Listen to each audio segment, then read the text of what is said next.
alive, we promise you all types of things. Now, you may be thinking that's an organ, but that's really a guitar. And you're listening to the music of Don Tavel. Dear Don, this is me.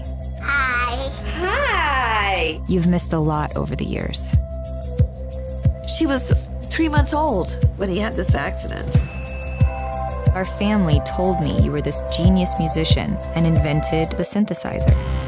I grew up telling everybody he invented the synthesizer. With his thoughts, he controlled the music and the lights. He worked with Stevie Wonder. He was kaleidoscopic. Did he ever do anything wrong? Those that knew him said, oh, I don't think he ever would hurt himself. I wasn't so sure. Dear Mom and Dad, I'm writing this letter at age 35 to tell you how unloved I felt for my entire life. I don't want to relive all this stuff, do I? I had never heard of any of that. Nobody has ever told me that side of Don before. Maybe deep down, I always knew the Resynator would lead me to you. You should get as many people to play with this thing as possible. See what it sparks. I like it. It's almost human. I do remember playing it. He had arranged to do a demo for Paul McCartney. Everybody's learning right now how someone's brain worked. The Resynator is the vehicle, but the mission itself is her dad. She wanted to know him. So you knew that he sang that song? But I didn't know it was for me. Rather than trying to recreate the past, because he was always wanting to move on and absorb the future, and so maybe you should put it in software. I'd known my whole life that it was stashed away in a box somewhere in the attic. An abandoned mystery for 25 years. But maybe it was finally time for me to go find it.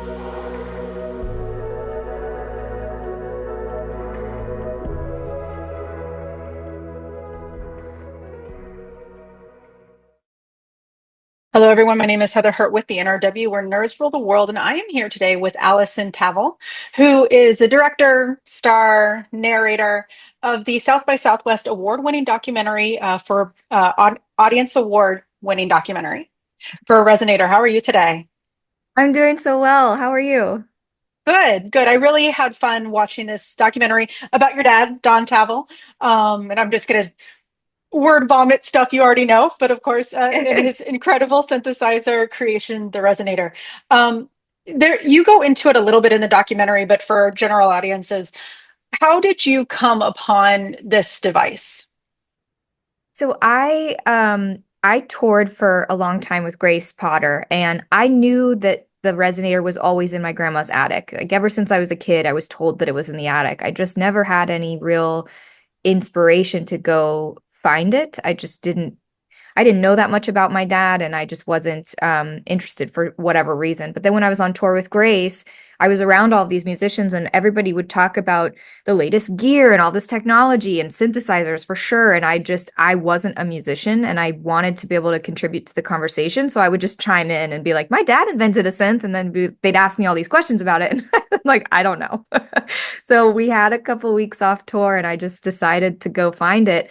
And figured out that I would probably need to resurrect it. And I was like, oh, this could be really cool. I could document the resurrection of the synthesizer and like make this mini doc, and then I could maybe make some music with it. And that would be a cool way to get to connect with these musicians that I really love. And that's really what started the whole thing. It wasn't, I'm ready to learn about my dad and I'm going to resurrect his synth and continue his legacy. None of that was how it started. Well, let's touch a little bit on that. And I'm sorry for the very traditional journalist questions here. I love it. But so you decided to turn this into a documentary. Why tell this very sometimes tough story in a public way? Good question. I asked myself the same thing. Because I really was just trying to document the resurrection of the synth. And then I went to one of my dad's friends he was the founder of this magazine that there were Resynator ads in. And so I went to him trying to get more information about the marketing aspect and the sales and what my dad's vision was for, promoting the synth. And all he wanted to talk about was my dad and the day he died and like what was going on in his life and in his head. And I was really so uncomfortable being on camera. That's not a place where I want to be ever. And it was just shocking to me to hear all of this stuff. And I went home, or I didn't go home. I was actually on tour. So I got in the car and I drove to this festival that I had to work at. And I was on the phone with my mom, and she tells me that there's this letter that my dad wrote that was really telling of his mental state at the time and how she kept it for me, but she'd never told me about it. And I pulled over and I was just like, what the heck? And I decided that, well, this isn't the story I was trying to tell. So I'm not going to film this. And I was also just confused about my dad and, if he'd taken his own life, which is what Gordon said, then he left me purposefully. Like, are you kidding me? I'm not going to try to continue this legacy of this guy. And I was just really confused. And so I didn't want to keep filming, but then I thought about it and realized, like, really almost in that same trip, that if I was going through this thing that I was struggling with, that other people probably had similar situations too, learning family secrets and dark things about their parents, and how maybe if I kept filming, like, who knows what would happen. Maybe this could help other people too.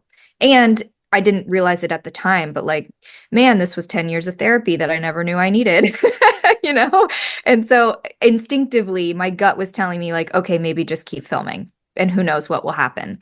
So I did. And I'm so glad that I did, because that is what happened. Mm-hmm. And that was actually my follow-up question. It's y'all did not decide to hide the mental state. Like, you really put in your father in so many ways. What was your mother's reaction to, especially when you read the letter publicly on camera? I think other than what we, of course, saw. Right. Well, I think that this letter was really hard for my mom to give me, and it was hard for me to read. But I think it gave my mom a lot of closure, because she obviously had hung on to that for a reason. And it was, yeah, family stuff is so tricky. And my mom's so brave, I think, for keeping that letter. And my dad also, what I love about that letter is it proved to me that my dad didn't commit suicide, that he was working on himself, that he was trying to get better, and that he was trying to figure out where his trauma came from and try to not project that onto my mom. And so it was 1988 and my dad was writing therapy letters. Like, that's amazing. He really was he made mistakes, sure, but, like, really unforgivable mistakes. I mean, my mom is my hero. The fact that anybody could hurt her, I just can't fathom it, and I was so angry, but I understand that people make mistakes. My mom has forgiven him, and I did too, and that letter is what helped me understand where these things came from and why he made those mistakes, and that he was trying to get better. That's beautiful. That's absolutely beautiful. Let's just to touch on more things that you learned, not just about the Resynator, which you got to, you started from I have no idea what I think you said R33 meant to, you were telling, I'm so sorry, I'm terrible with names, the gentleman who you were working Mike with. Eagle. Yes, to telling him what exactly you needed. So this was a true journey and you got to learn a lot. But other than what you learned about the device itself, what were some of the most impactful moments that you took away from this experience? I mean, definitely learning about the Resynator specifically and being able to see my growth on camera over the course of those 10 years was a huge achievement. But that moment in Colombia where I was stripped away from his roots, like, we were so far away from Indiana, we were far away from his friends, we were far away from his family. It was just me, and I was in this place that I'd never been, that my dad had never been, with a bunch of strangers, and I never felt closer to him in that moment. And I was like, whoa, this was the aha moment that I truly had. And it was the Resynator. I was just like, wow, this is actually, like, as weird as this sounds. It's the way that I get to connect with him is through this device that he created, that he invented. And that's also when I made the connection that, like, oh, he created me and he created this thing. And that was such a pivotal moment for me. That's beautiful. That's lovely. Oh, this is such a lovely conversation. Oh my goodness. Like all those sound bites, just going to keep them forever. All right. You got to speak to some incredible talent. So how long did it take to actually, you said 10 years. Did it take 10 years to actually build up this documentary? Oh yeah. Okay. Yes, it did. I was 25 when I started. It was 2014 when I pulled the Resynator out of the attic and started filming, and I finished January of 2024. So what's really crazy is that I was 25 when I started, and my dad was 25 when he started inventing the code, and I turned 36 this year, and he died when he was 36. So we were on these like really parallel journeys. And I just, every year that the doc went on, I was like, oh, it'll be done next year. Oh, it'll be done next year.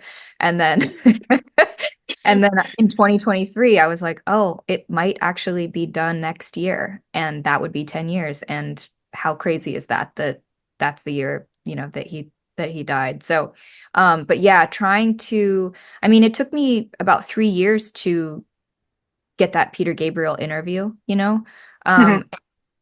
I didn't find out about the Paul McCartney story until a year and a half ago, so it really thank God that it took this long, because the story blossomed and grew. And had I stopped filming in 2015, the story really would just be about the resurrection of a synthesizer, and like how unfulfilling would that be? So yeah, I definitely was grateful looking back that it took this long, even though every moment that I I spent over the past 10 years, I was like, oh my God, it's still going.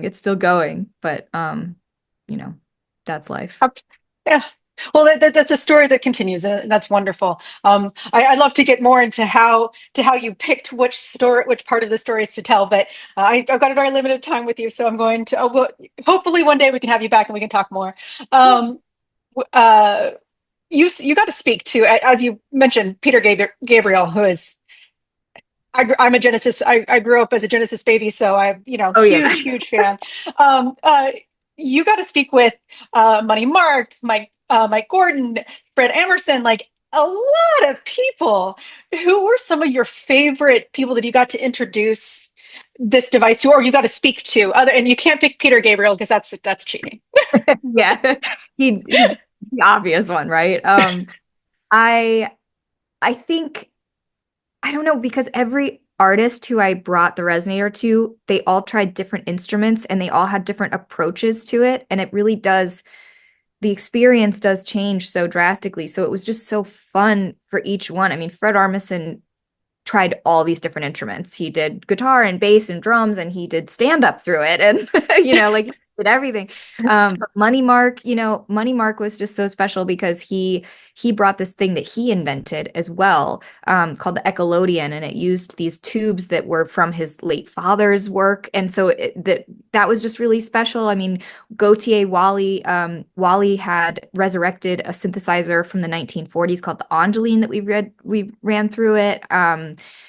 Jimmy Jam and Mark Ronson came on later. They were actually the last demos that I filmed, and Jimmy Jam put together this drum machine. It was Mark's DX, and he like programmed this drum machine, and we ran through it. We ran through the Resynator, and it was just the coolest sounds ever. I mean, every experience was so exciting and unique. And Tara Bush, God, we need more women.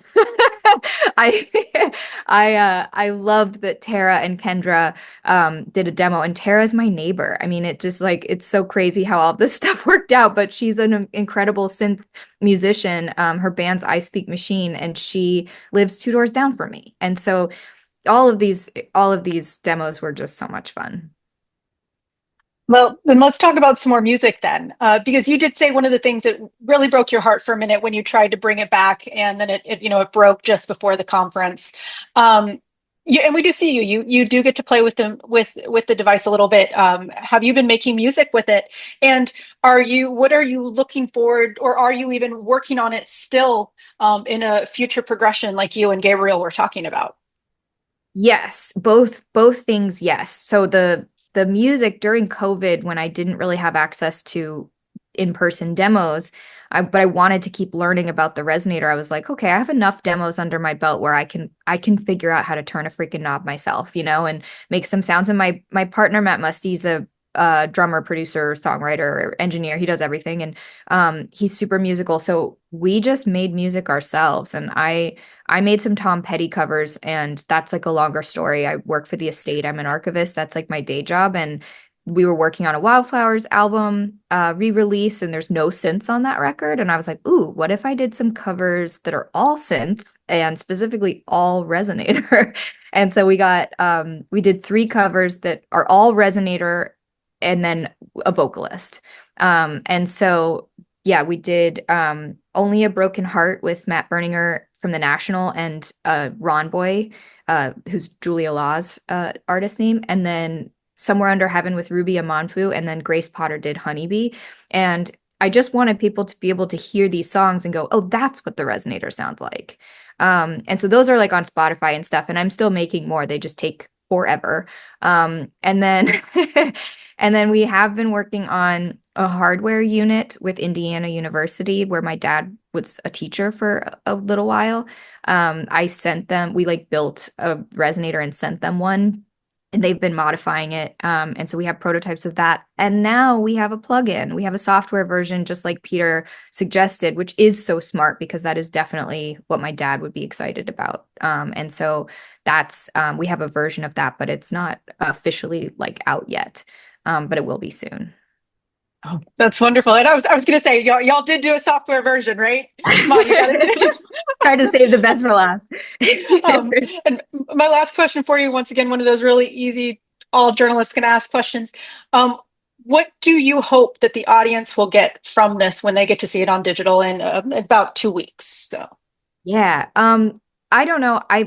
There's a couple themes that I really tried to make apparent in the film. And I think the main one for me is this idea of success or failure. What is success and what is failure? Because I think that my dad and I had different perspectives as to what success meant. I think it's a success that I tried. And if this film flopped, or it didn't go anywhere, or I never released it because I didn't get a distribution deal, or, I've gotten so much rejection. Like the artists that are in the film, I love those guys so, so much. Do you know how many artists said no to me, or how many artist managers, I should say?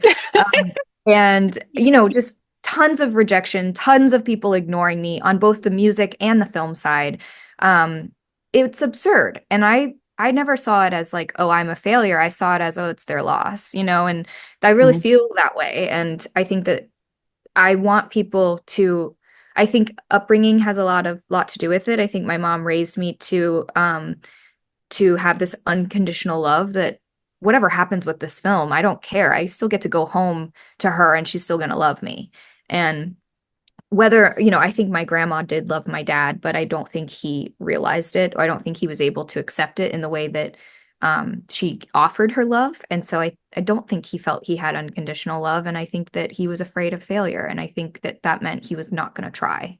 So that's the biggest takeaways. I just hope that people, regardless of fear of failure, or if they're scared about something, that they'll just go ahead and try and be vulnerable and be honest. And if it fails in your eyes, talk about it, and learn from it and use it as an obstacle, and don't stop. So that's wonderful. Thank you so much, Alison, for your time today. Resynator will be available on digital on December 13th. Like, share, subscribe, do all the things. Definitely check it out. It is a beautiful documentary. There will be tears. Thank you, and y'all have a wonderful day. It was so nice to meet you, Heather. Thank you so much. Thank you.